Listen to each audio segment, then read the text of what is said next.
m'a chargé d'annoncer à tous ses frères qu'il est ressuscité.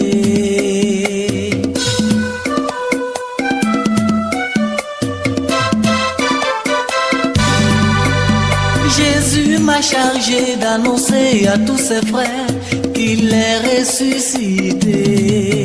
Victoire, alléluia, chantons, crions de joie, le Sauveur est sorti du tombeau.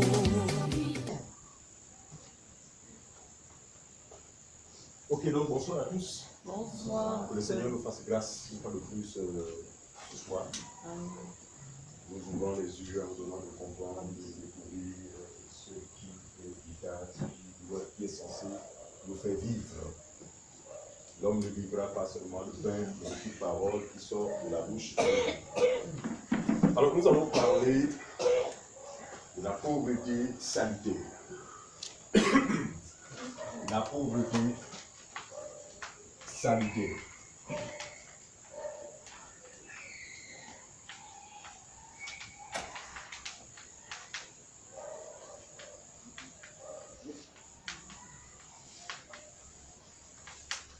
La pauvreté sanitaire. Bon, ici, nous ne voulons pas parler de la pauvreté selon les hommes, selon la chair. Hein. Mais nous voulons parler de la pauvreté vraiment selon l'esprit. Voilà. Alors, on va prendre le psaume 72, verset 1 à 4. Le psaume 72, le verset 1 à 4.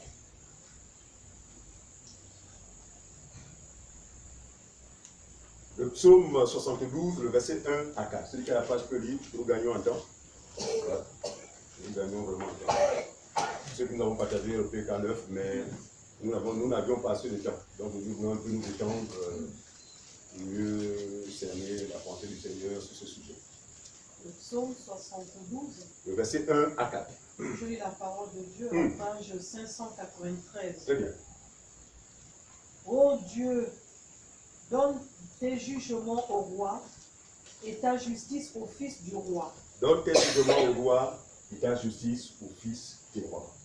Il jugera ton peuple avec justice. Il jugera ton peuple avec justice. Ici, le prophète David parle de la personne de Jésus parce que la loi, les prophètes, les psaumes ont parlé de Jésus-Christ. On y va. Et tes malheureux avec équité. Il jugera tes malheureux avec équité. Il s'agit de Jésus. Ensuite. Les montagnes porteront la paix pour le peuple et les collines aussi par l'effet de ta justice. Oui. Il fera droit aux malheureux du peuple. Il sauvera les enfants du pauvre. Très bien. Et il écrasera l'oppresseur. Très bien. Il dit, verset 16, verset 4, c'est il sauvera les enfants du pauvre et il écrasera l'oppresseur. Ici, le prophète parle du Seigneur Jésus-Christ qui, en effet, a écrasé l'oppresseur. Juste pour nous le rappeler, sur la croix, et Colossiens chapitre 2, verset 14, en effet, c'est sur la croix qu'il a écrasé l'oppresseur. L'oppresseur des enfants du pauvre. Mais qui est ce pauvre? Ce pauvre n'est rien d'autre que la personne du Seigneur Jésus. Il faut que nous comprenions que sur la terre, le Seigneur Jésus a été ce pauvre, pas sur le plan matériel, ni sur le plan financier, mais il a été pauvre en ce qu'il s'est dépouillé, dis-moi bien, de ce qu'il était réellement. Philippiens chapitre 2, on va lire verset 5 au verset 7. Philippiens chapitre 2, le verset 5 au verset 8, s'il vous plaît. Il sauvera les enfants du pauvre. Et les croyants sont effectivement les enfants de ce pauvre. Donc je dis ceci, que Jésus sur la terre a été ce pauvre, non pas matériellement ou financièrement, quand bien même en effet sur la terre, il n'avait aucune possession, mais nous voulons parler de la pauvreté réelle. Parce que le salut est réservé aux pauvres, justement. Philippiens chapitre 2. Philippiens chapitre 2. 5 à 7. Page 1192. Oui. Pour ceux qui ont l'édition du Seigneur. Ayez en vous les sentiments qui étaient en Jésus-Christ. Très bien. lequel existant en forme de Dieu, lequel Jésus-Christ existant en forme de Dieu, n'a point regardé comme une proie à arracher, à être égal à Dieu. suivez-moi bien, lequel existant en forme de Dieu, grand Dieu, n'a pas cherché à être égal à Dieu, grand Dieu. Il n'y en a pas deux ou trois ou quatre dieux, il n'y en a qu'un seul Dieu. Ici, l'apôtre veut nous faire savoir que bien qu'il était Dieu, parce que je pense que nous avons cette connaissance, d'accord? Au commencement, c'est lui qui est, c'est lui qui était, qui est et qui sera, ou encore qui viendra, d'accord? Donc, c'est ce Dieu, bien qu'étant Dieu, en fait, c'est dépouillé de sa nature de Dieu pour revêtir nature humaine, justement, continue, fait. Bien qu'étant Dieu, voilà, Lequel existant en forme de Dieu, n'a point regardé comme une proie arraché d'être égal à Dieu. Autrement dit, il n'a pas cherché à se valoriser. Bien qu'étant Dieu, mais il s'est dépouillé de ce statut de Dieu. Pour faire quoi? La suite? Verset 7. Oui. Mais c'est dépouiller lui-même. Mais s'est dépouillé lui-même En prenant une forme de serviteur. en prenant une forme de serviteur. En devenant semblable aux En hommes. devenant semblable aux hommes. Ayant paru comme un simple Très homme. bien. Sans cela qu'il a été un pauvre sur la terre. Est-ce que nous comprenons jusque-là? Donc la pauvreté du Seigneur sur la terre ne consistait pas aux possessions et autres, mais simplement que pauvre par rapport à ce qu'il était réellement. En fait, il s'est débarrassé de sa nature réelle, qui est celle de Dieu. D'accord? Alors, le prophète, on va prendre aussi Proverbe chapitre 9, verset 13 à 16. Le proverbe, le prophète Salomon, justement, va parler de ce pauvre. Parlant de Jésus, va parler, n'est-ce pas, de lui. Voilà. Proverbe, chapitre 9, plutôt, Ecclésiaste. Ecclésiaste, chapitre 9, le verset 13 à 16. Ecclésiaste 9, le verset 13 à 16. Ecclésiaste chapitre 9, verset 13 à 16. Très bien. Page 673. J'ai aussi vu sous le soleil ce trait d'une sagesse qui m'a paru grande.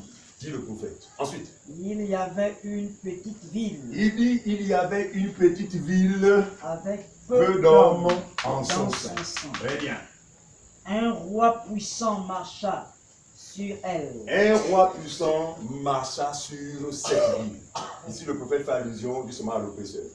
Vous savez comme moi que le monde entier est sous la puissance du mal. D'accord? Donc, ce roi puissant qui marcha sur le monde, en effet, c'est Satan. Un roi puissant marcha sur cette ville, donc le monde. Ensuite, l'investit et l'éleva contre elle de grands forts. D'accord? Tous les maux. D'accord? Le mal qui règne éleva contre cette ville de grands forts.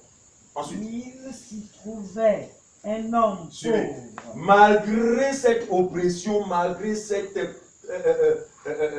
ce climat malsain, il s'y trouvait néanmoins, suivez-moi bien, dans cette ville, un homme, comment? Un homme pauvre, attention, et sage. Qui sauva la ville par sa sagesse. Regardez, au-delà de l'oppression qu'exerçait Satan dans le monde, Dieu envoya dans ce monde un homme pauvre, mais sage, qui sauva le monde par sa sagesse. Nous disons que cette sagesse n'est rien que l'évangile de la grâce de Dieu. C'est l'évangile de la grâce de Dieu qui est cette sagesse qui sauve, qui peut sauver le pécheur. Mais suivez, le monde ne l'a pas reconnu. Le monde a été insensible justement à ce pauvre. En effet, Dieu a choisi la folie pour sauver les hommes. C'est pourquoi, dans les apparences du Seigneur, rien ne pouvait attirer les regards. Et vous allez voir que cet état, justement, a fait en sorte que le monde soit insensible pourtant à la vie qui est venue vers lui. Parce que le Seigneur n'avait rien attiré des regards. Et d'ailleurs, c'était un pauvre. Nous savons naturellement que l'homme n'est pas sensible aux pauvres. Quand il est pauvre, en fait, l'homme ne voit aucun intérêt à fréquenter ou à côtoyer un pauvre. Or, la vie se trouvait en ce pauvre. Il était pauvre, oui, J'ai dit tout à l'heure qu'il n'avait aucune possession. Regardez. Il dira à ses disciples que les renards ont des tanières, mais le Fils de l'homme n'a même pas un endroit où poser la tête. Oh, un chrétien n'a pas été pauvre. Mais si le modèle c'est Jésus, quelle possession avait-il sur la terre? Donc, nous ne sommes pas de ceux qui courront, qui recherchent la richesse terrestre, parce que pour nous, c'est une richesse qui se fait suivre de tous les chagrins. La bénédiction de l'Éternel ne se fait suivre d'aucun chagrin. Et quelle est cette bénédiction? Il s'agit de la bénédiction spirituelle qui est le partage de tous les croyants. En Christ Jésus, nous sommes bénis de toutes sortes de bénédictions spirituelles dans le lieu céleste. Cette bénédiction, frère, elle ne se suit et ne se suivra jamais de seul chagrin. Par contre, celle qui se fait suivre d'un chagrin, c'est tout ce qui est terrestre. Parce que tout ce qui est terrestre est passager, selon moi bien, tout ce qui est terrestre est éphémère. Donc le chagrin est prévisible. Autrefois, comme disait au PK9, nous avions interprété ce passage autrement, selon la chair. Pensant que, bon, aussi vrai que j'ai construit ma maison avec mes propres moyens, je n'ai pas volé cet argent, je n'ai d'accord, c'est avec mes moyens. Donc vraiment, c'est une maison, en tout cas, qui sera à l'abri de certaines, des incendies ou de ceci, de cela. On s'en rend bien compte que nous avons ce témoignage des gens qui ont investi avec leurs propres moyens, n'est-ce pas? On finit par être confondus. D'aucuns ont construit, n'ont pas eu le temps de dormir dans ces maisons, ils en sont morts. Donc il n'en est rien, d'accord, au sujet du sens de ce passage. La bénédiction de l'Éternel qui ne se fait sur aucun chagrin, il s'agit ici de la bénédiction qui est le partage des croyants. Vous pouvez mettre au monde un enfant, et Dieu peut permettre qu'il s'en aille. C'est un chagrin. Vous pouvez construire une maison, cette maison peut connaître un incendie. C'est un chagrin.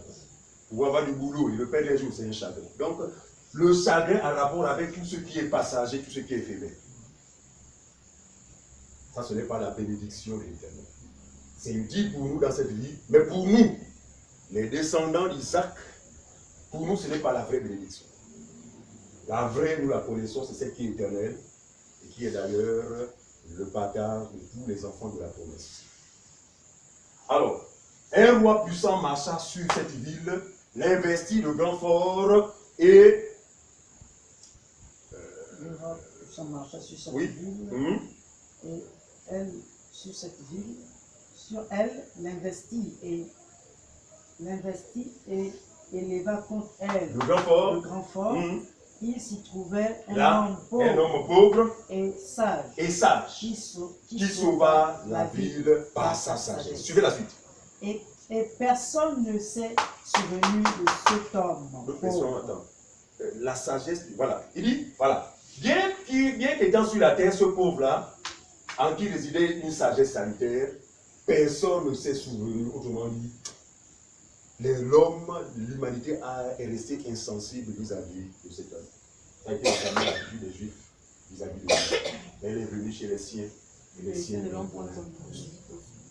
Ensuite, verset 16. Très bien. Et j'ai dit, la sagesse vaut mieux que la force. La sagesse vaut mieux que la force. Cependant, la sagesse du pauvre est méprisée, n'est-ce pas? Et ses paroles ne sont pas écoutées. Cependant, la sagesse du pauvre est méprisée et ses paroles ne sont point écoutées. Ah, si le monde pouvait savoir que c'est en écoutant la sagesse du pauvre que le salut peut être possible. Mais hélas, le monde serait, ou encore serait sensible de voir un sage selon leur entendement, donc selon le monde. Vous savez qu'il existe des sages selon le monde. Des gens bourrés d'une sagesse humaine qui n'a rien à voir avec ces dieux. C'est eux que le monde est susceptible d'apprécier ou d'écouter. Mais la Bible dit la sagesse du sage, mais du pauvre, malheureusement, n'est pas écoutée. Gloire soit rendue à Dieu qui nous a fait la grâce d'être sensible à cette sagesse. C'est une sagesse qui nous sauve aujourd'hui. Matthieu chapitre 5, le verset 3, s'il vous plaît. Matthieu chapitre 5, le verset 3. Sur la montagne des béatitudes, le Seigneur fera une déclaration qui paraîtra simple, mais très profonde. Voilà. Matthieu chapitre 5, le verset 3. Qu'est-ce qu'il dit? Matthieu chapitre 5, le verset 3. Heureux les pauvres en esprit, Il dit heureux les pauvres en esprit. Regardez, aussi vrai que le maître a été ce pauvre, mais détenteur d'une sagesse salutaire, dira heureux ceux qui seront dans la même condition que moi. Heureux les pauvres en esprit, suivez-moi bien, il dit car le royaume de Dieu est à eux. C'est ça? Autrement dit, ne rentrera dans ce royaume que les pauvres en esprit. Ce royaume est destiné uniquement, suivez-moi bien, uniquement aux pauvres. Vous n'êtes pas pauvre, vous n'y entrerez pas. Je reviens pour dire que nous ne sommes pas là de parler des choses de la terre. Arrêtez de déranger les riches. Dieu n'est pas contre la richesse. Dieu fait grâce à qui il veut. Très bien. D'accord? Nous ne parlons pas non plus des pauvres qui n'ont pas de moyens financiers ou matériels. Nous ne parlons pas d'eux. Le Seigneur a clairement indiqué le type de pauvreté. Il dit, heureux les pauvres en esprit. Ah! Qui sont-ils, ces pauvres en esprit? Regardez, le Seigneur Jésus dira ceci. Luc chapitre 4, justement, conformément à la prophétie du prophète Isaïe 61, annonçant justement non seulement la venue du Seigneur, mais son œuvre salutaire ou encore sa mission. Luc chapitre 4, verset 16 au verset 18. Qui sont ces pauvres en esprit? Luc chapitre 4, verset 16 à 18. Page 1022. Il se rendit à Nazareth où il avait été élevé, et selon sa coutume, il rentra dans la synagogue, le jour du sabbat. Le jour du sabbat. Il se leva pour faire la lecture.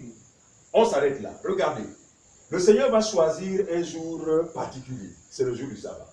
En fait, c'est le jour où le temple pouvait être rempli justement des Juifs, parce que pour eux, conformément à ce qui leur avait été prescrit par Moïse, le jour du sabbat était un jour consacré à Dieu. Et ce jour-là, en effet, vraiment, le temple était rempli. Mais c'est ce jour où le Seigneur Jésus fait son entrée dans ce temple. Regardez bien, il le fait sciemment. Parce que ce jour, c'était le jour du sabbat des Juifs.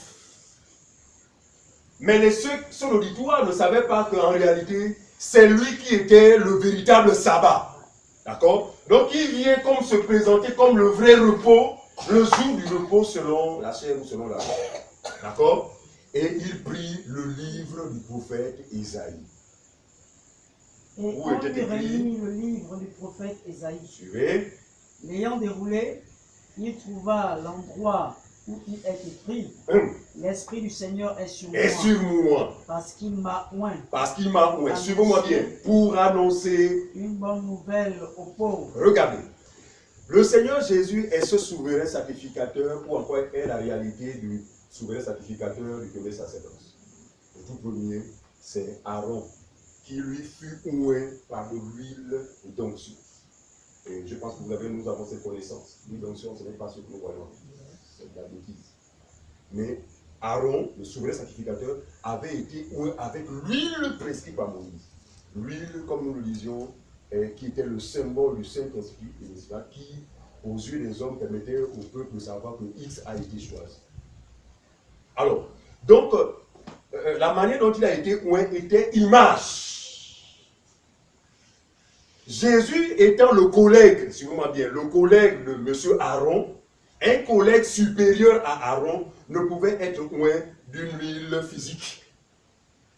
Lui, par contre, devait être oint de la véritable huile, qu'est le Saint-Esprit, donc accompli cela. Pourquoi? Parce qu'il a été élevé au-dessus de ses collègues. En fait, il a été oint d'une manière particulière. Autrement dit, il est la réalité du véritable souverain sacrificateur. Il dit, l'Esprit du Seigneur est sur moi parce qu'il m'a oint. Quiconque a reçu le Saint-Esprit est oint. Nous avons cette connaissance, n'est-ce pas? Voilà. Parce qu'on a été mystifié par le pasteur. Moi, je ne peux pas toucher à loin de Dieu. Nouvelle alliance, loin de Dieu, c'est quiconque a reçu le Saint-Esprit. Sans distinction, homme ou femme. esclave ou libre. Il dit, l'Esprit Seigneur est sur moi parce qu'il m'a oint ensuite parce qu'il m'a oint pour annoncer une bonne nouvelle aux pauvres. Pour annoncer, suivez-moi bien, la bonne nouvelle à qui? Aux pauvres. Vous voyez bien que l'intérêt de Dieu sur la terre, ce sont les pauvres. Les pauvres en esprit. Regardez. Les pauvres en esprit, c'est cette race élue avant la fondation du monde. Vivant dans le monde au milieu d'une multitude de peuples. Mais Dieu reconnaît son peuple. C'est eux seuls qui ont faim et soif de la justice de Dieu. C'est eux seuls qui sont ces pauvres en esprit, qui recherchent la sagesse du pauvre. Qui ont soif d'entendre ou d'écouter la sagesse du pauvre qui malheureusement n'est pas écouté par le commun des mortels. Est-ce que nous comprenons cela? Il dit que je suis venu apporter une bonne nouvelle sur le monde, pas à tous, mais aux pauvres seulement. La bonne nouvelle n'est pas destinée à tous, mais uniquement aux pauvres. Ensuite, frère. Pour annoncer la bonne nouvelle aux pauvres. Oui. Il m'a envoyé pour guérir ceux qui ont le cœur brisé. C'est comme verset 18. Hein? Voilà. Oui. Voilà. Donc, pour annoncer la bonne nouvelle aux pauvres. Donc, comme nous l'avons dit, la bonne nouvelle de la grâce de Dieu, la bonne nouvelle du don gratuit de Dieu est réservée aux pauvres et non aux riches. Parce que quand on parle de pauvres, n'est-ce pas, l'opposé ou encore le contraire de pauvre, c'est quoi? C'est riche. Justement, nous allons comprendre davantage ce que nous voulons véritablement communiquer ce soir. Donc, d'un côté, ou encore dans le monde, suivez-moi bien, dans ces petites villes où se trouve l'homme sage, n'est-ce pas, en qui réside une sagesse extraordinaire. Dans ce monde, il y a deux catégories de personnes. Il y a les pauvres et il y a les riches. Je reviens encore pour dire que laissez les riches matériels, les riches financiers. Laissez-les.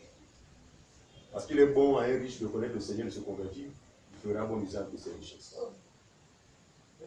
On a besoin des riches pour l'avancement de l'Église. C'est Dieu qui appelle les riches. C'est bien. N'ayez pas de la haine vis-à-vis des riches. Parce que tout le monde ça, oh, les riches n'entreront jamais dans le royaume des cieux. Pourquoi? Parce qu'ils n'auront pas compris la déclaration du Seigneur. Donc, sur la terre, il y a deux catégories de personnes, les pauvres et les riches. Mais suivez-moi bien, l'évangile est destiné uniquement aux pauvres. Seuls les pauvres en esprit seront sensibles à la sagesse du pauvre. C'est-à-dire que le pauvre va s'exprimer, d'accord? Sa voix se fera entendre. Sa voix sera entendue par les pauvres. D'où mes brebis entendent ma voix et me suivent. Vous n'êtes pas une brebis du Seigneur, le Seigneur pourra parler, vous ne comprendrez absolument rien. Vous pourrez peut-être entendre, mais le Seigneur ne vous dira absolument rien. Mais si vous êtes des pauvres en esprit, ouf, ça va être comme, non, je me reconnais en cette voix. Ça fait penser à une sœur bleue. Non, non, il a suffi qu'elle entende cette voix, je me reconnais en cette voix.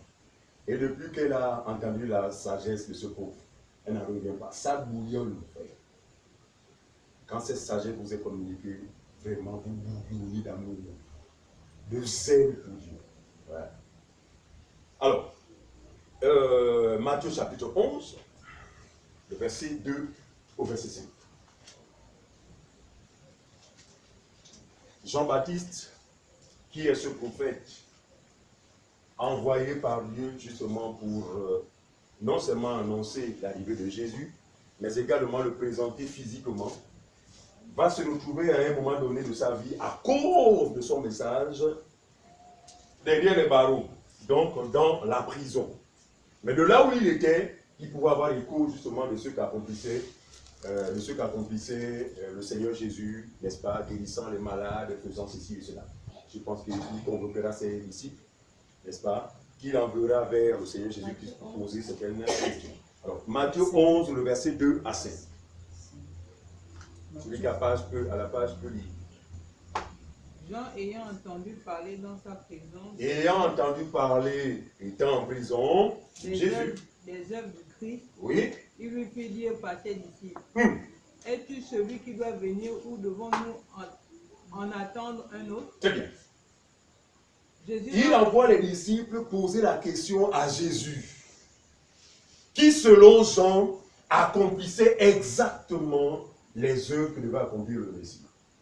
Alors lui, il est limité, il est en prison. Il envoie ses disciples pour s'en réunir. Les disciples vont se rendre auprès de Jésus. La suite. Verset 4, Jésus leur répondit, allez rapporter à Jean, allez rapporter à votre maître, à ce que vous entendez, ce que vous entendez et ce que vous voyez. et ce que vous voyez. Les aveugles voient, Les aveugles les voient, boiteux marchent, les boiteux marchent, les lépreux sont purifiés, les lépreux sont purifiés, les sourds entendent, les sourds entendent, les morts ressuscitent, les morts et ressuscitent. la bonne nouvelle est annoncée aux pauvres. Regardez, lorsque la question a été posée à Jésus, en temps normal, il dit, allez, Jean-Baptiste, c'est moi. N'est-ce pas? Mais il va envoyer Jean-Baptiste à la prophétie. Sachant que Jean-Baptiste était un prophète, donc sur la base de la prophétie, Jean-Baptiste était à même de reconnaître que c'est exactement. Allez dire à Jean-Baptiste, regardez, les aveugles voient, les boiteux marchent, ceci ou cela, mais en dernière position, la bonne nouvelle est annoncée aux pauvres. Aux pauvres, laissez les pauvres mendiants. Parce que parmi eux aussi, nous croyons qu'il y a des pauvres en esprit. Parmi les mendiants, les pauvres matériellement, il y a des pauvres en esprit. Ils rentreront. Parce que le maître parle depuis la descente de l'église. Le pauvre parle, le pauvre s'exprime par le canal de ses serviteurs. Premièrement par les apôtres, aujourd'hui à travers ses vrais serviteurs. Vous savez que dans la Nouvelle Alliance, qui parle? C'est toujours le pauvre. Hein? C'est lui qui doit parler. Parce que si la sagesse vient d'un homme riche, la mort est certaine. Mais la sagesse doit sortir du pauvre. Et le pauvre parle depuis le jour de la Pentecôte. Hébreu 1, comme le verset 1, 2, 3, il est dit quoi? Autrefois, par les prophètes, à plusieurs reprises de différentes manières. En ces temps, Dieu nous a parlé par le Fils. En effet, le Fils, c'est ce pauvre qui parle, qui continue à parler. Attention, il ne parlera pas toujours. Il arrivera un temps, il fermera sa bouche. Pour le moment, nous disons qu'il parle. En vue de quoi? De réunir tous les pauvres en esprit dispersés à travers le monde entier sans distinction. Sans tenir compte de ta nationalité, sans tenir compte de ton âge, sans tenir compte de ton teint ou de ta position sociale. Ici, la bonne nouvelle est destinée aux pauvres, qui qu'ils soient. Je dis bien qui qu'ils soient. Alors, donc, et la bonne nouvelle est annoncée aux pauvres. Alors, prenons 2 Corinthiens, chapitre 8, le verset 9.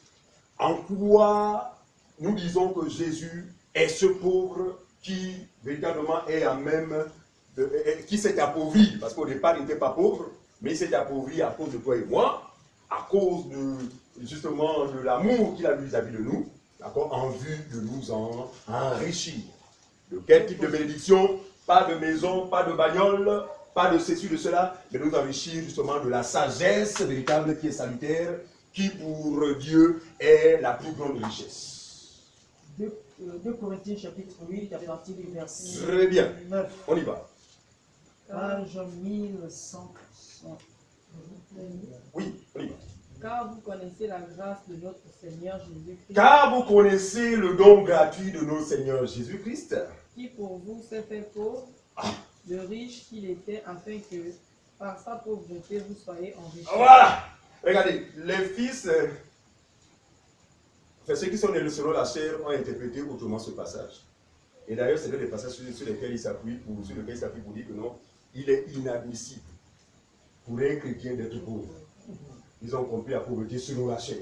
Et cela se justifie parce qu'ils sont eux-mêmes charnels.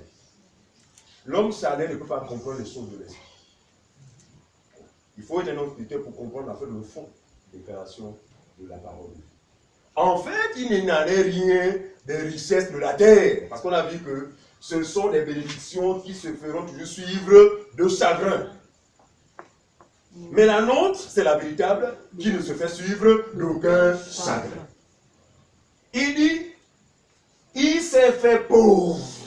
En effet, c'est lui le pauvre qui sauva la ville par sa sagesse. Il s'est fait pauvre. Reprends ces parties, s'il te plaît. Nous savons la grâce de Dieu. Donc, quand nous connaissons la grâce de notre Dieu, Seigneur Jésus-Christ, oui, qui pour vous s'est fait pauvre de riche. Voilà, le riche qu'il était. Oui, parce qu'au commencement, il est riche. Hein? Dieu est riche. Riche en quoi? Pas l'argent, on ne connaît pas les billets monnaie. Riche de par sa sagesse. D'accord? Au commencement était la parole. La parole, c'est la plus grande richesse. Mais la Bible dit, vas-y frère. Car vous connaissez la grâce de notre Seigneur Jésus-Christ, qui pour vous s'est fait pauvre de riche. Le riche qu'il était, très bien. Afin que par sa pauvreté, vous soyez enrichis. Vous soyez enrichis. Regardez, depuis que nous avons eu la grâce de notre Seigneur Jésus-Christ, nous nous savons riches. Je dis bien, nous savons riches. Mais n'essayez pas de persuader nos croyants pour être riches. Si comme ça vous me regardez, mais riche en quoi? Qu'as-tu? Tu es même locataire. Est-ce que vous comprenez ça? Ce que nous comprenons aujourd'hui ne peut être compris par les gens du dehors. Partager ça entre nous, d'accord? On va se comprendre. Mais ne tenez pas sur le langage vis-à-vis des gens du dehors. Pour lui, ça va le dire, ah, c'est pourquoi quand il dit que vos débuts de réveil, là, bien que nous ne soyons pas de réveil, mais ils nous mettent tous dans le même paquet. Et là-bas, les gens sont fous. Il est en babouche, il dit qu'il est riche. Et qu'est-ce qu'il a de babouche? Vous voyez mon langage? Non, il n'en est rien. Le riche qu'il était, il s'est fait pour nous enrichir. En effet, on dit quoi? En Christ Jésus. Nous sommes bénis de toutes sortes. Donc, dans le royaume de Dieu, c'est une diversité. Ah, Seigneur, donne-nous de comprendre ces choses. Cela va nous donner de cesser de convoiter le monde, d'envier le monde. Parce que leur richesse ne peut être comparable à la nôtre. Bien sûr, nous tenons la véritable richesse. Parce qu'elle est éternelle. Non seulement de qualité, mais éternelle. Celle du monde, elle pourrait être de qualité aux yeux du monde, il n'en demeure pas moins que elle va être rattrapée par la réalité de la vanité. Donc, on y va, verset, on a fini? Verset 9. On prend Luc chapitre 18, verset 9 à 14. Luc 18, 9, 14. Luc chapitre 18, 9, 14. Luc 18, 9, 14. Vous faites signe dès que ce sera 20 heures. Nous voulons aussi vous imposer certaines disciplines. Luc 18, 9, 14, page 1047. Très bien. Qu'est-ce qu'il dit? Il dit encore cette parabole. Suivez notre Seigneur. En vue de certaines personnes se persuadant qu'elles étaient justes. Ah! Vous allez comprendre aujourd'hui qui est le pauvre et qui est le riche. Reprends ma soeur. Il dit encore cette parabole. Cette parabole. En vue de certaines personnes se persuadant qu'elles étaient justes et ne faisant aucun cas des autres. Très bien. Regardez. Qui pouvait se prendre comme étant juste, qui pouvait se considérer comme étant juste, suivez-moi bien, alors que j'étais sur la terre, c'est cette catégorie de personnes qui, au lieu, étaient riches. C'est eux les justes. Et quand ils se voyaient justes, suivez-moi bien, c'est par rapport à leur proposeur, leur moyen personnel de plaire à Dieu. Ensuite, pasteur, continue. Deux hommes montèrent au temple pour prier. Il va prendre une parabole. Deux hommes montèrent au temple pour prier. On y va, ma soeur. L'un était pharisien et l'autre publicain. Très bien. L'un était pharisien, l'autre publicain. Regardez. Quand on parle de pharisien, on voit un docteur de la loi, on voit un maîtrisard de la loi ou encore quelqu'un qui est sous la loi. Et quand on parle de publicain, c'est le perdu des perdus. Il n'a aucun repère. C'est le pire des pécheurs. Aucun espoir pour lui. Mais la Bible dit, les deux montèrent où? Au temple. Le temple qui symbolise la personne de Jésus. Donc, autrement dit, les deux allèrent vers la justice de Dieu. Vers le Seigneur Jésus-Christ. Allez, dans le temple, qu'est-ce qui va se passer? Vas-y, fais. Le pharisien debout priait ainsi. Écoutez la prière scientifique et intellectuelle du pharisien. Suivez. Le pharisien debout priait ainsi en lui-même. Oh Dieu, je te rends grâce de ce que je ne suis pas comme le reste des hommes. Regardez, hein. Vous venez pour vous adresser à Dieu, mais ta prière, curieusement, c'est pour lancer des pamphlets aux pauvres. Parce que le publicain, c'est lui le pauvre. Au lieu de s'adresser à Dieu par rapport à lui-même, il commence, ça veut dire, par lancer des pamphlets aux pauvres. Ne sachant pas que le pauvre est destiné au salut. Peu importe sa condition, parce qu'il est un publicain. Le publicain, c'est déjà de mauvaise vie. Des gens qu'on pouvait regarder. Et d'ailleurs, vous savez si bien, il n'y avait aucun contact entre les juifs et eux. D'accord? Vous vous souvenez de cette bourgade où le Seigneur a bien voulu partager l'évangile, tout ça. Moi, les publicains ont dit non, on ne veut pas de toi, on ne veut pas de toi. Les disciples n'étaient pas d'accord.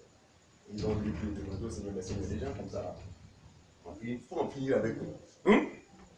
Seigneur, ne trouves-tu pas bon que nous commandions le feu du ciel pour les consumer? Et Jésus dira, attention, attention, vous voulez consumer qui? Ceux pour qui je suis venu, loin de là. Il dit, de quel esprit êtes-vous animés? Moi, je suis venu pour les pauvres, en esprit, les pécheurs. Mais vous souhaitez la mort. Et il dira, je ne suis pas venu pour perdre. Sauver qui? Les pauvres. Considérez le publicain comme étant le pauvre. Il n'a rien. Il ne s'appuie sur rien. Il est jugé par les hommes comme étant infini. C'est ce genre de personnes à qui certains faux frères diront, ah, lui là, il meurt, là, c'est directement le feu de l'enfer. Vous avez entendu ça, non? Sur la base des actes des uns et des autres. Oh, lui, quelqu'un va mourir, non, c'est tout droit sans escale. Ça, c'est la pensée de l'homme. Dieu ne pense pas ici. Dieu ne pense pas de la même manière. Alors, donc, il dit là, voilà, je te rends grâce parce que je ne suis pas comme ce type-là. Continue, frère, continue. Qui disait? Oh Dieu, je ne suis pas comme ce type-là. De ce que je ne suis pas comme le reste des hommes qui sont ravisseurs. Qui sont ravisseurs? Adultères. Même comme ce public. Ah! Donc, vous voyez bien qu'il faisait allusion aux publicains. Je ne suis pas un ravisseur, je ne suis pas un adultère, je ne suis pas. On voit ici ce monsieur qui est le pharisien qui compte sur ses propres œuvres. Regardez. Être un homme riche devant Dieu, c'est quiconque compte ou s'appuie sur ses propres œuvres ou sur les œuvres de la loi. Continuez. Je jeûne 2 fois la semaine. Il commence par brandir l'œuvre qui pour certains vraiment c'est l'entrée dans le ciel. Parce que quand on pose la question à ces gens-là, mais vous jeûnez votre jeûne là, oh non, le jeûne c'est pour élever l'esprit. De quel esprit parlez-vous? Oh, c'est pour mieux se rapprocher de Dieu. Où est-il ce Dieu? Point d'interrogation. C'est la confusion. Il dit, moi je jeûne combien de fois par jour, maman? 2 fois la semaine. 2 fois la semaine. Il est heureux. Ce que le publicain ne fait nullement. Ensuite. Je donne la dîme tous mes revenus. Seigneur Jésus. Non, je suis fidèle à la prescription de Moïse. Continue, maman. Le publicain se tenant à distance. Regardez le pauvre en esprit. La Bible dit, se tenant à distance, n'eut même pas le courage de lever les yeux vers le ciel. Mais il se frappait la poitrine en disant, ô Dieu, sois apaisé envers moi qui suis un pécheur. Le publicain a reconnu que, vu ce que je suis, très honnêtement, je ne suis même pas digne de me présenter devant toi. Mais s'il te plaît, aie compassion, fais-moi miséricorde. Suivez la suite. Je vous le dis, celui-ci descendit dans sa maison justifiée plutôt que l'autre, car quiconque s'élève sera abaissé. Suivez, on s'arrête là, regardez. Lui, s'il faut actualiser, il était parmi ceux qui disent oh, je me sanctifie. Il y a de ceux qui disent non, tu sais, moi, je sais que je meurs aujourd'hui là, je vais aller au ciel. Mais maman, qu'est-ce que tu dis de quoi que tu vas aller au ciel? Parce que je me sanctifie. Je ne fume plus, je ne bois plus, je jeûne, je. Mais vous allez voir que lui qui prétendait se sanctifier ne va pas jouir du don gratuit de Dieu. Comme le publicain qui, lui, très honnêtement, se savait perdu, mais gloire s'en rendit à Dieu parce que le pauvre est venu pour sauver les pères. La Bible dit il rentra chez lui justifié. Nous voulons apporter cette différence. Le croyant ne peut se sanctifier par lui-même. Mais le croyant est sanctifié. C'est vraiment différent. Hein? Parce que il faut vous sanctifier, il faut vous sanctifier. Et puis nous selon la sanctifier, c'est s'assurer que nous ne commettons plus tel acte. Ne sachant pas le principe, n'est-ce pas, sous lequel nous étions enfermés, à savoir la loi et son principe. Il était bien pour nous de nous abstenir de ceci ou cela, mais sommes-nous sûrs que nous accomplissions parfaitement la loi dans les délégations? Si ce n'était pas le cas, eh bien c'est une sanctification erronée. Lui, tel qu'il est, mais la grâce lui a été accordée d'être rendu juste. Regardez, il a été rendu juste. Il n'était pas juste au départ, mais il fut rendu juste. Voilà la conséquence de la bonne nouvelle. Quiconque écoute la sagesse du pauvre se retrouve justifié. Suivez-moi bien. Cette expérience ne va pas empêcher les non-croyants de continuer à dire des choses sur vous. Alors lui, il a dit qu'il est chrétien, mais il boit encore.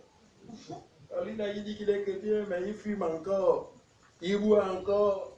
Non. Ce qui se sera passé pour eux, préalablement, Dieu vous aura justifié. Regardez. Cette justice vous sera accordée. Cette justice n'est pas quelque chose de matériel, c'est la personne de Jésus en vous. Et lui en vous, regardez, vous conduira désormais à vivre la vie qui est celle de Dieu. Donc vous n'aurez plus besoin des gens pour dire que les gens, ma soeur, il ne faut plus fumer. Parce que c'est ce qu'on vivait par le passé. Bon, comme il faut faire plaisir, et d'ailleurs, ce sur quoi ils nous terrorisaient, c'est l'affaire de l'enfer. On les fumait vont en enfer. Donc avec la peur là, je ne vais plus fumer.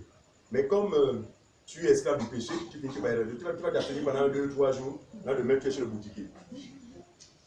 D'accord? Et dès que tu apercevras un fer, et on a vu quelqu'un mettre le bégot dans la poche. Pourquoi? Parce que ce n'est pas Dieu qui est intervenu dans ta vie. Non, il est mieux, d'accord, que la justice vous soit communiquée, à savoir Christ en vous. Il est évident que par les enseignements, plus on est grandi, et en effet, vous allez vous séparer de beaucoup de choses. D'accord? Mais vous aurez déjà été sanctifiés. Vos sanctifications ne seraient pas déterminées par le fait de renoncer à ceci ou cela, mais Dieu sera en train de mener sa vie au travers de vous. Vous n'avez plus la différence.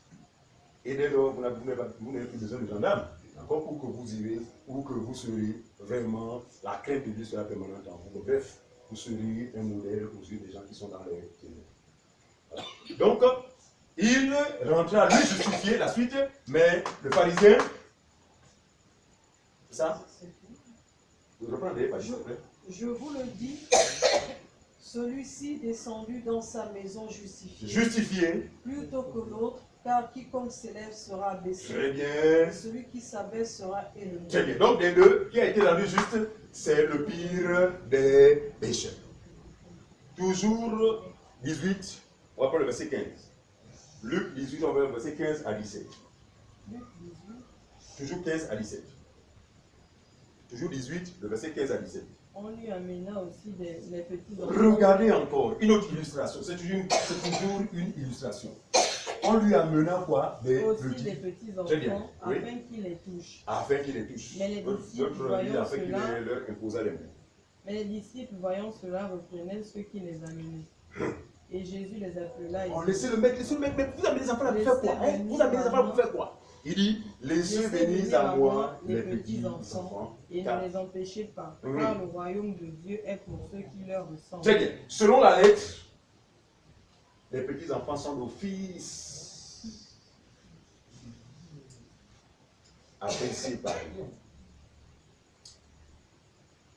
Donc ça peut être le cas, mais là, Jésus n'est pas dans ce contexte-là.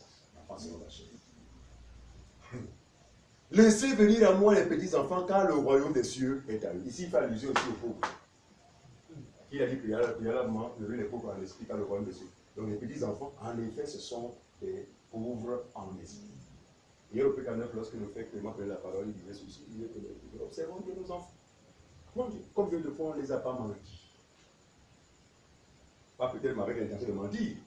Vous promettez un cadeau à l'enfant, mais les moyens ne vous permettent pas de réaliser. D'accord? Quand vous sortez, bon, jamais ceci. Et puis, bon, c'est pas pour une raison ou une autre, vous n'avez pas amené. Mais vous verrez que l'enfant ne désespérera pas. Ne désespérera pas. Papa, j'ai oublié tout ça. Papa, monsieur. Au demain, d'accord, toujours, vous pouvez m'en dire même 10 fois. Enfin, ça va être tout constant. C'est une forme de simplicité. Vous vous dites en l'enfant ne dépend que de ses parents. Ça, c'est l'attitude de dépendance. En fait, même s'il n'a pas mené, mais qui d'autre peut m'amener ce cadeau? Ce qui fait que nous demeurons toujours constants, c'est-à-dire que dans la confiance, dans l'espérance. Pourquoi? Parce que seuls mes parents peuvent satisfaire à mes besoins. Un enfant n'est pas autonome. Un enfant dépend de ses parents en tout et pour tout. On ne va pas parler sur le vie, c'est autre chose. Je parle des besoins naturels. Voilà. La chair. Ensuite. Je vous le dis, en vérité, très bien. Quiconque ne recevra pas le royaume de Dieu comme un petit enfant n'y entrera pas. Très bien. Autrement dit, quiconque ne recevra pas la sagesse du pauvre avec le cœur de petit enfant, donc avec l'espérance, avec la foi, ne pourra y entrer. Continue. Un chef interrogea Jésus et dit, bon maître, que dois-je faire pour hériter la vie éternelle? Encore une autre illustration. Le monsieur vient vers Jésus et dit, bon maître, que dois-je faire pour hériter le royaume de Dieu? Jésus lui répondit, pourquoi m'appelles-tu bon? Il n'y a de bon que Dieu seul. On s'arrête là. Regardez. Cette déclaration a amené les témoins de Jéhovah à s'endurcir dans leur position quant à la divinité. C'est Jésus qui les met en cause, parce que pour eux, il est le Fils de Dieu. Il ne peut être. Ils ne sont pas les seuls. Mais toi, mais bien lire, il a dit quoi? Pourquoi m'appelle-t-il bon? Un seul est bon, c'est Dieu. Donc il ne peut en aucun cas être Dieu. Et nous avons expliqué au P49 qu'il faut avoir la grâce de comprendre le langage du Seigneur. Sur la terre, nous l'avons indiqué, il a renoncé à ce qu'il était. Comment pouvait-il tenir un autre langage si ce n'est celui de dépendance à un Dieu au-dessus de lui? Il est dans une condition humaine. Il n'a pas cherché à se faire égal à Dieu, mais il s'est fait passer pour un homme qui est sur quoi? Un simple homme. Son langage était justifié. Pourquoi m'appelle-t-il bon? Et comme nous avons l'habitude de dire, non seulement les actes de Jésus, les actes qu'il a posés durant son séjour terrestre ont un sens, mais également nous pouvons tirer de gros enseignements. Ici, sa déclaration ramène ce monsieur à ce qu'a prescrit Moïse au sujet de l'adoration du Dieu unique. Tu n'auras pas d'autre Dieu devant ma face. Il ramène le monsieur. En effet, il n'y a pas de Dieu et seul. Donc la gloire doit revenir à Dieu seul. C'est lui seul qui est bon. Ensuite. Oui. Tu connais les commandements. Tu ne commettras point d'adultère, tu ne tueras point, tu ne blonderas point, tu ne diras point de faux témoignages, honore ton père et ta mère. J'ai, dit-il, observé toutes ces choses dès ma jeunesse. C'est bien, ça là. La question, vous vous souvenez, c'est quoi? Que dois-je faire pour rentrer dans le royaume de Dieu? En tel moment, il doit d'abord s'assurer, est-ce que je suis d'abord pauvre en esprit? Parce que c'est la condition, c'est le problème. On ne peut pas y entrer sans problème. Il dit, bon, ok. Il renvoie, regardez, Jésus renvoie ce que les gens ne comprennent pas. Oh, mais pourquoi, si vous dites que la loi n'est plus d'actualité, pourquoi Jésus a-t-il renvoyé ce jeune homme ou ce monsieur à la loi? Mais parce que le régime de la loi était encore en vigueur. Qu'est-ce qu'il y a d'étonnant? Jésus renvoie le monsieur au régime en vigueur. Est-ce que tu as observé les prescriptions de Moïse? Et ce monsieur va dire, non, moi, ça c'est depuis l'enfance, je maîtrise ça. Ne sachant pas que il est face à la vérité. Il parle devant la vérité, donc c'est Jésus qui a la vérité. Mais Jésus est celui qui sonde les reins et les cœurs. Même quand il pouvait affirmer comme ça, je savais que c'était un faux, un menteur. Parce que pour Jésus qui est la vérité, observer la loi, c'est la mettre entièrement en pratique. Mais il dit que j'ai observé ça. Jésus, c'est pour ça, c'est déjà, non, à ce niveau, je suis OK. C'est lui qui le dit. Mais le Seigneur sait que c'est un menteur. Donc pour le Seigneur, c'est un pécheur parce qu'il viole la loi. OK. Le problème de Jésus, ce n'est pas ça parce que ce n'est pas un problème pour Jésus. Pourquoi? Parce que Jésus est venu pour les pécheurs. Donc le problème n'est pas celui-là. Donc il a dû se passer de ce mensonge-là pour l'amener, suivez-moi bien, à ceux qui distinguent le pauvre du riche. Ok. Bon, admettons que tu aies accompli toute la loi. Ok, laissons ça comme ça. Mais regarde, la suite. Jésus ayant entendu cela. Il te manque encore une chose. Vends tout ce que tu as, distribue-le aux pauvres, et tu auras un trésor dans les cieux. Puis viens et suis-moi. La seule chose qui te manque, c'est de quoi? C'est de vendre tout ce que tu as comme possession. Le distribuer aux pauvres. Après cette distribution, dès ce moment-là, tu pourrais être apte à venir vers moi et de rentrer dans le royaume des cieux et rentrer en possession justement des richesses éternelles qui y sont. La suite va nous dire que le jeune homme, après avoir entendu ces paroles, fut attristé. Attends, tu as dit quoi? Ça, oh. La question est posée. Seigneur, tu as dit quoi? Attends, tu as dit quoi? Il te manque une seule chose. Va, vends tout ce que tu as richesse, donne le pauvre, après quoi? Suis-moi. La Bible dit, le jeune homme retourna dans sa maison. Pourquoi? Parce qu'il avait de grandes richesses. Il avait de grands biens. Alors là, c'est un passage aussi qui peut amener ceux qui ne comprennent pas les Écritures pour dire que, en fait, le riche, il n'est pas possible pour un riche de rentrer dans le royaume des cieux, parce qu'ils feront toujours allusion aux richesses terrestres. Non. Ce jeune homme était un juif. Sous la loi. La loi pour les juifs est la plus grande des richesses. Regardez, vous pouvez tout dire, il ne faut pas toucher à la loi. Et d'ailleurs, c'est ce qui a fait en sorte qu'il soit toujours le pousseur du Seigneur. Parce qu'à chaque fois le Seigneur semblait contredire Moïse, il ne manquait pas de reprendre le Seigneur. Attends, Moïse nous a dit. Non. Monsieur, donc Moïse nous a dit. Donc la loi pour les Juifs, frères, c'est la plus grande richesse. Et d'ailleurs, c'est cette richesse qui est pour eux, malheureusement, aujourd'hui, l'occasion de chute. Parce qu'aujourd'hui, si on parle d'intégrité de la part des Juifs, l'intégrité, justement, se justifie par quoi? Par l'attachement de la loi au document de la foi. Donc la richesse dont tu demandes au jeune homme de se débarrasser, c'est quoi? C'est ça veut dire que renonce à la loi, tourne le dos à la loi, dès lors, tu deviendras pauvre. Parce qu'aussi longtemps que tu t'appuies sur la loi, tu appliques la loi, tu es un riche. Et le riche ne peut entrer dans le royaume des cieux. Or, dans tu débarrasses de la loi, eh bien tu le trouveras pauvre. Ça se moment que la foi, n'est-ce pas, il sera possible que la foi justement s'installe dans ton cœur. Mais regardez, j'étais tellement attaché à ça, à la loi. Il dit non, Seigneur, là, prochainement. Et ce que nous pouvons aussi retenir, c'est que ce jeune homme ne pouvait suivre le Seigneur. Pourquoi? Parce que vous remarquez très bien que ce n'est pas le Seigneur qui l'a appelé. C'est lui qui est venu vers. Ah! comme ça se fait aujourd'hui dans les églises. Qui va accepter Jésus? N'ayez pas honte. Jésus a dit que celui qui a honte devant les hommes sera. Donc au départ, il y a 2 doigts. Après 10 minutes, mon ami, 20 doigts. Et le monsieur est content parce que pour lui, ça va marcher. Parce que plus il y a des fidèles, plus il y a de l'argent. Rien de commerçant, c'est compliqué. Donc des gens qui deviennent chrétiens, selon moi bien, selon leur propre entendement. Ou pour diverses raisons. Ah, vraiment, j'ai la lèpre depuis un temps, j'ai essayé tous les hôpitaux, vraiment qui ont rien fait remède. Les hôpitaux disent que c'est celui qui guérit bien à l'église. Aujourd'hui, on a l'impression que la chose de Dieu, que les assemblées deviennent maintenant des centres médicaux.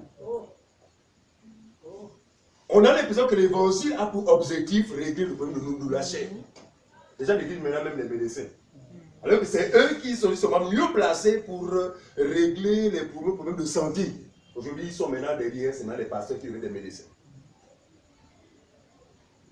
C'est incroyable, c'est injustifié.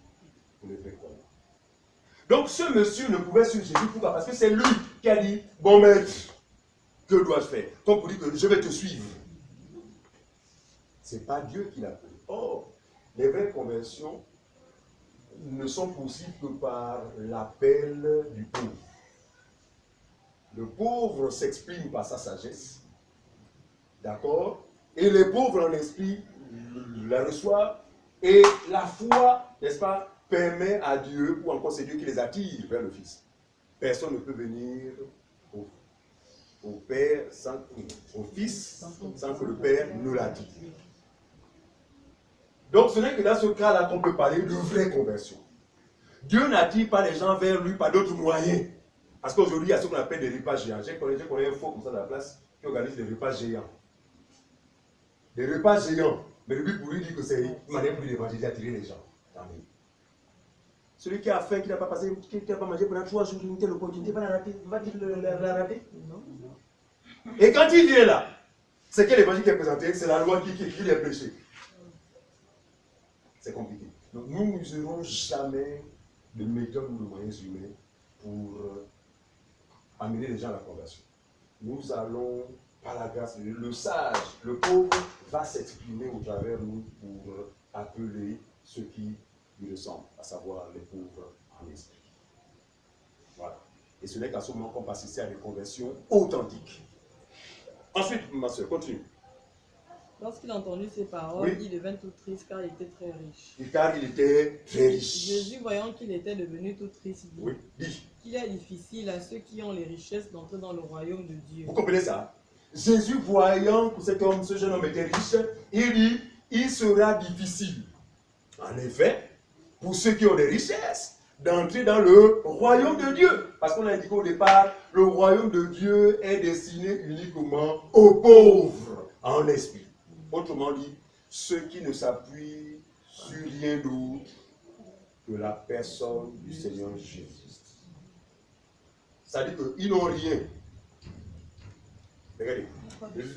Voilà, l'illustration, c'est nous sommes des boiteux, d'accord, des infirmes. Nous nous déplaçons que grâce à nos véhicules. Alors, nous sommes face à ce dilemme, c'est-à-dire que nous sommes face au Seigneur Jésus-Christ qui, lui, nous, en fait, par sa sagesse, nous exhorte à abandonner nos véhicules. Alors, le raisonnement humain, mais si j'abandonne ça, c'est pour tomber. Donc, imaginez que vraiment, tous les jambes inférieures sont complètement, voilà. Mais c'est grâce à ces béquilles que vous vous déplacez. Et quelqu'un vous dise, laisse ça. C'est ce qui s'est passé avec Jacob. Jacob, bien qu'il se soit couché, bien qu'il se soit servi de la pierre comme étant son témoigné, n'est-ce pas? Il a eu des relations et autres. Mais Jacob, en fait, sans avoir combattu contre Dieu, ne pouvait pas devenir Israël. Il fallait que Jacob, justement, se batte ou lutte contre Dieu pour en sortir vainqueur. Bien que ayant sorti vainqueur, mais il a sorti handicapé. Plus ou moins, ça dit qu'en fait, bon, attends, parce que non, c'était complètement. Pourquoi Dieu a détruit ou encore a cassé la hanche de Jacob? Qui devient Israël. Israël, c'est ce peuple qui dépend désormais de Dieu. Parce que après cet accident, je suis sûr que Jacob désormais doit s'appuyer sur un bâton. C'est pas ce que comprendre. Le bâton pour nous, frères, c'est la personne de Jésus. Sur qui chacun de nous s'appuie. Donc, il ne pouvait être apte au royaume des cieux. Pourquoi? Parce qu'il était riche. Et il va dire cela difficile à ceux qui ont des richesses de rentrer dans le royaume de Dieu. La suite. Car il est plus facile à un chameau de passer par le trou d'une aiguille qu'à un riche d'entrer dans le royaume de Dieu. Car il est plus facile à un chameau. Seigneur. Méditons sur cette déclaration. Il sera plus facile à un chameau de passer par le trou d'une aiguille qu'à un riche d'entrer dans le royaume de Dieu. C'est profond. Je n'ai pas encore, je ne me suis pas encore renseigné quant aux qualités ou encore aux particularités du chameau. Mais ce que je sais, c'est que physiquement, c'est un animal imposant. Ça, même rentrer là, je ne pense pas. C'est vrai que j'aimais bien chameau, je ne pense pas qu'il soit capable d'entrer. Mais Jésus va dire, malgré son ampleur, mais mon Dieu, il sera possible au chameau, même pas par la porte. Pas une porte encore, on va dire que bon, on va pousser, on va forcer. Hein? Carrément pas tout, le trou de l'aiguille. Et le trou de l'aiguille, même quand on le met dans. Enfin, voilà. Quand on retire l'aiguille, mon ami, le trou là, maintenant, mais Jésus dit, il sera plus facile à un chameau d'accéder au royaume des cieux par ce petit trou. Qu'à un riche d'entrer dans le royaume de Dieu. Regardez, ici, il parlait en parabole. Il faut maintenant comprendre le sens de ces paraboles. Le chameau, en effet, je pense que c'est quand même un animal, quelle qualité. Il est docile quand même. Ah, docile. À gauche, tu es soumis au maître, passif, malléable. Ouais, ça, c'est toujours la simplicité, la pauvreté. Très bien. Lui, sera possible.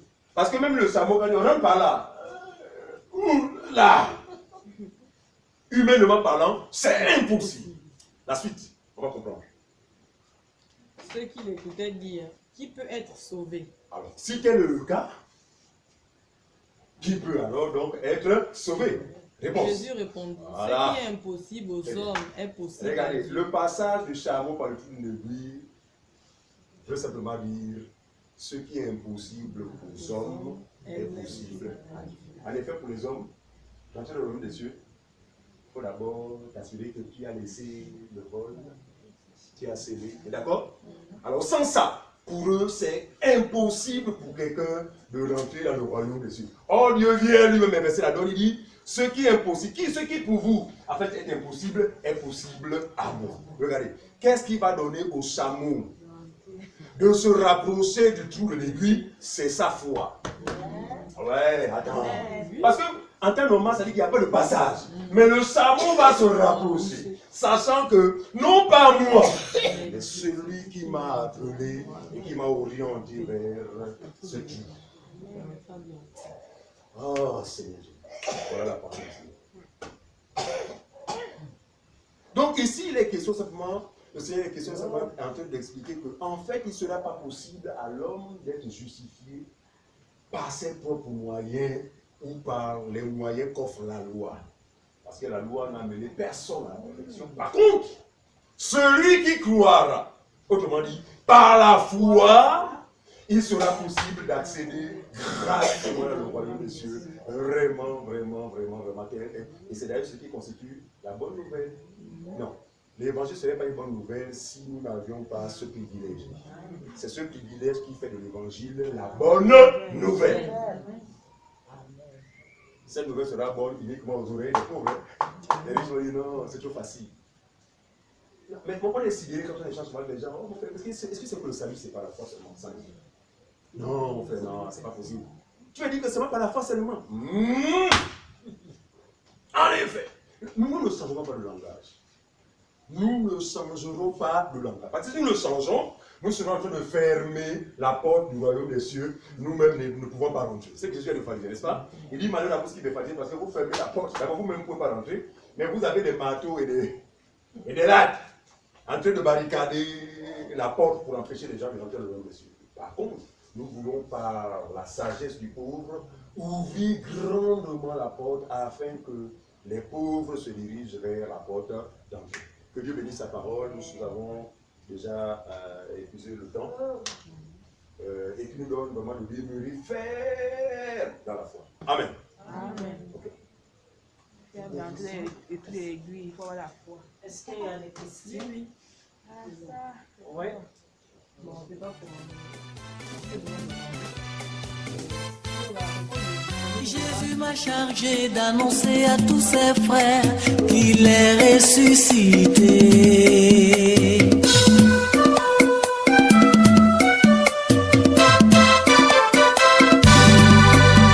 Jésus m'a chargé d'annoncer à tous ses frères qu'il est ressuscité.